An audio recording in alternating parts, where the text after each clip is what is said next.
And we're back. Hey everybody, thanks for tuning into The Comic Sand, and I promise underneath all of this I am still Dylan Jumps, and I know it's been a long time and I'm sorry for that. What started as a summer break turned into a little bit of a sabbatical, which then turned into a full-blown hiatus, but we are back in business, and today we are going to talk about the new Black Panther movie, Wakanda Forever. And I will say, based on my experience of the last two Marvel movies, I kept my expectations for this one pretty low. Looking at you, Thor and Doctor Strange, wasn't a huge fan, but I will say that Thor Love and Thunder was really funny as a comedy, not my favorite as a Thor movie, while Doctor Strange didn't have as many redeeming qualities. Aside from the guest appearances and cameos that they had in the movie that were pretty awesome. If you haven't seen it, I'd still recommend watching it. It's not a bad movie. It just wasn't my favorite, for sure. But aside from those, because this video is about Wakanda Forever, let's go ahead and get into that. So I will start out by saying that Wakanda Forever was a good movie. I think it's the best Marvel movie that I've watched since Shang-Chi, aside from Spider-Man No Way Home, but that's not Disney Marvel, even though they take place in the same universe. That movie was made by Sony, and hands down, that's been the best Marvel movie of Phase 4. But aside from that one, Shang-Chi and now Black Panther, Wakanda Forever are kind of the best in terms of Phase 4 Marvel. I will say that Wakanda Forever was not better than the first Black Panther. It was really hard to outdo that one, and I just think that the first Black Panther was a stronger movie overall. But this one did have a lot of good qualities. The action was really good. They introduced Namor, which is the king of Atlantis. Now, for Wakanda Forever's purposes, they did turn Atlantis into, I believe the name was Telokan or something like that. What they did was took Atlantis from the comics and made it, and they incorporated Mayan culture into it, which was really interesting to me, actually. It was cool to give Atlantis this new backstory, and then also it kind of made it to where Namor's backstory wasn't identical to Aquaman's, which in the comics it pretty much is. I don't know which character came first, but I'm betting that Namor came after Aquaman, and so this reboot of the Atlantis culture as more of a Mayan culture was really interesting to me. I won't get into any spoilers, at least this early on in the video, but I will say that the way that they introduced Atlantis, which I'm gonna call it Atlantis, that's just what I'm used to from the comics, but just know I'm referring to the undersea kingdom that Namor rules as its king. And he is really Marvel's Aquaman, just to put it simply. And again, these are no spoilers. This is stuff that you could have seen in the trailer. And for anyone who is a big Namor fan, I will say you will like his portrayal in the movie. He, I feel like, was pretty dead on with what you would have expected from the movie adaptation. They show what he's capable of, how powerful he is, everything. So if you're a Namor fan, I think you'll be satisfied. In terms of the good from this movie, like I said, action, really good. The world of Wakanda was kind of fleshed out even more, a little bit more of the traditions and rituals that take place in Wakanda were expanded on more in this movie, which makes sense because it is called Wakanda Forever and it's very much more Wakanda centric. I was pleasantly surprised. They made a movie that was just meant to be entertaining and they kept it at that, which hasn't been the case for a lot of Marvel movies. I feel like they're pushing something, some, message or lesson that we're supposed to be learning when people just go to the movies because they want to be entertained and watch some, superheroes fighting each other and fighting villains and whatnot. Pretty much how the Marvel's Phase 1 through 3 have been up until now. Phase 4 has been a little bit of a disappointment for me, most of the movies anyway. So I have plenty of good things to say about the movie. I will say that a lot of the stuff it was a bit, what's the word? I can't think of it right now, but you could kind of see a lot of these surprises coming. You know, you could see them from a mile away. There wasn't a lot of shock and awe in the movie. It was predictable. It was predictable is what I was looking for.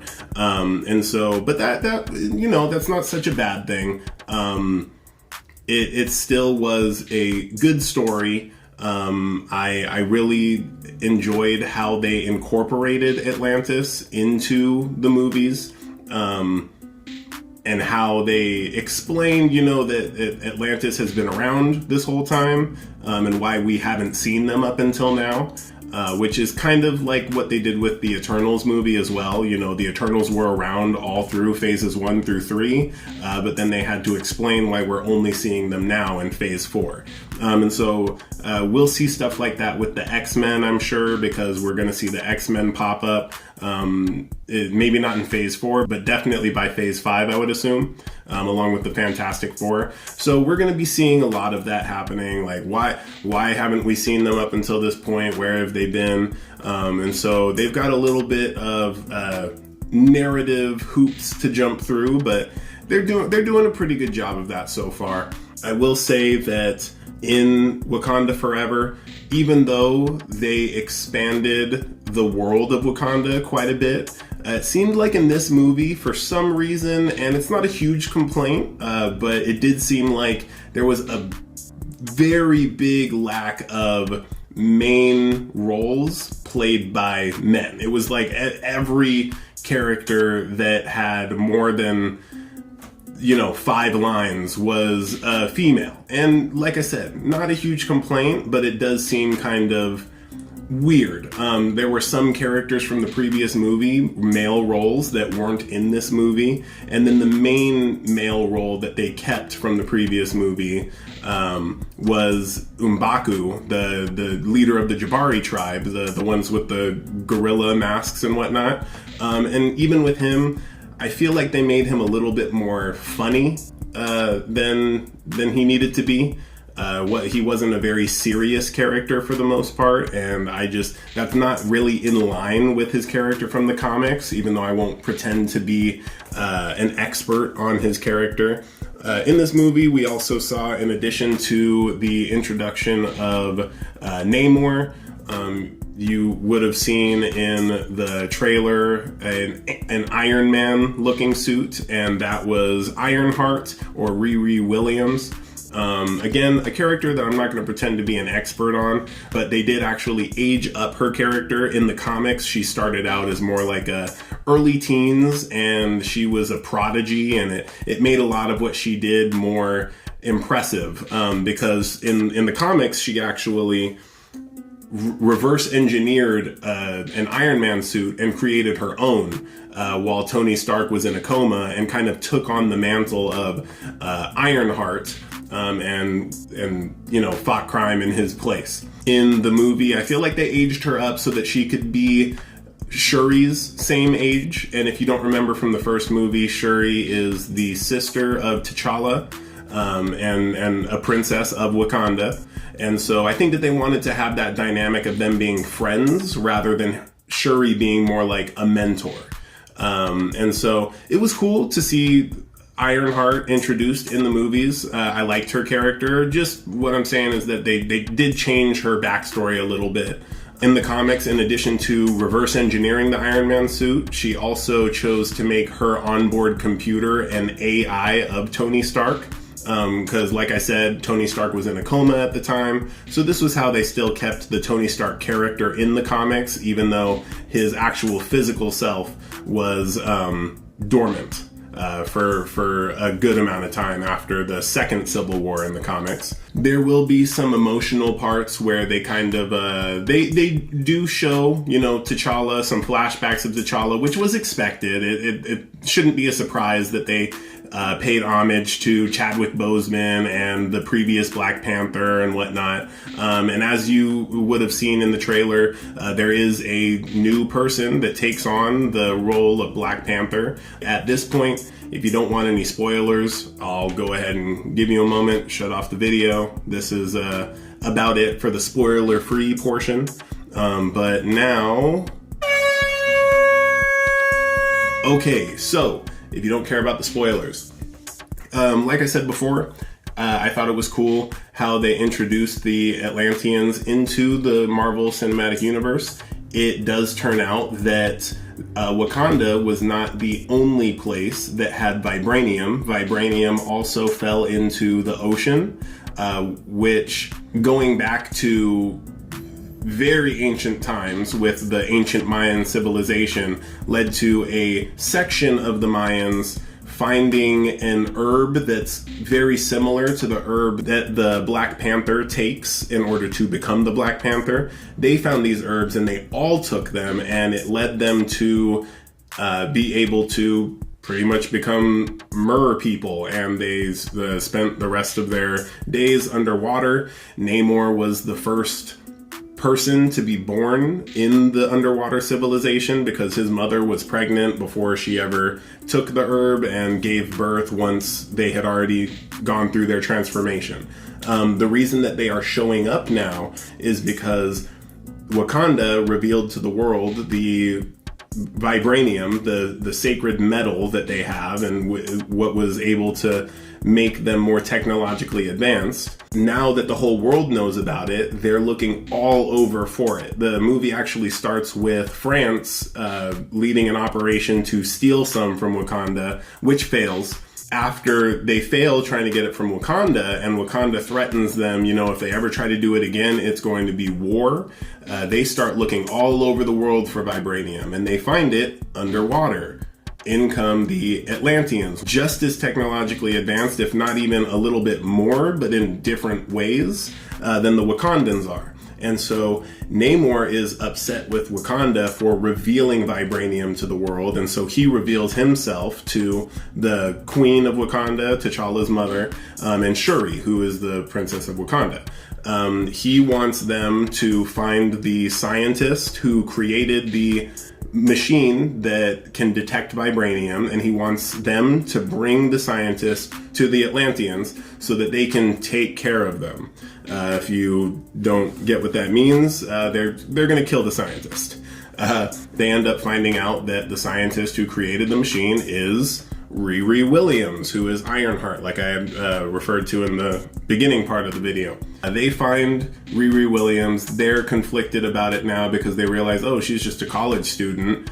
And so they try to protect her from the Atlanteans, and that's when the Atlanteans and the Wakandans kind of go to war with each other. And Namor shows that he is not someone you want to mess with.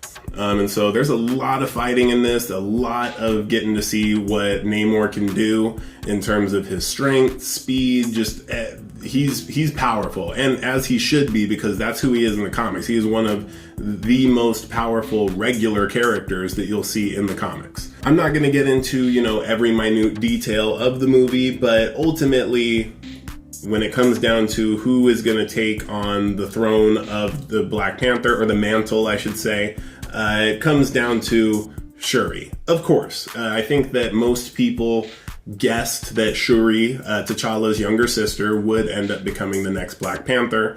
She finds a way to synthesize the heart-shaped herb that T'Challa had to take in order to become the Black Panther. And she does that with the help of the material that she received from Atlantis, because like I said earlier, they have an herb that is very similar to the heart-shaped herb, and theirs wasn't destroyed. If you'll remember from Black Panther, Killmonger, the one who, usurps the throne from T'Challa, he burned all that was left of the heart-shaped herbs. And so that was the issue that they were running into in terms of making the next Black Panther. Doubling back for a second, the movie does start out with not explaining exactly what happens, but it starts out with showing everyone in, a frantic state trying to save T'Challa, who we don't see on screen, but it's assumed that he has some type of medical issue. He's gone into, cardiac arrest, what have you. They don't go into it a lot, and I don't blame them too much. Nobody expected Chadwick Boseman to die and not be able to be in this movie, but they obviously had to go on with the story. Could they have recast? A lot of people will say no. I'm of the mind that yes, I love Chadwick Boseman. He's a great actor. He was a great actor. I loved him before I ever even saw him as Black Panther. You know, he was Jackie Robinson. He was James Brown. I love both of those movies. He was in more than that. And he's a great actor. I'm not saying that anyone could have filled his shoes necessarily, but that being said, Chadwick Boseman passed. T'Challa didn't have to, and we've recast roles in the past. I mean, look at the Hulk, Edward Norton, Mark Ruffalo. And I understand that was earlier on, but we could have kept T'Challa in the movies. And I'm not trying to downplay the death of Chadwick Boseman, but I think even he would have agreed that recasting would have been fine. And you know, if he actually cared about the role, which I believe he did, he would have thought, you know, passing it on to someone else so that we could keep telling T'Challa's story would have been the right move.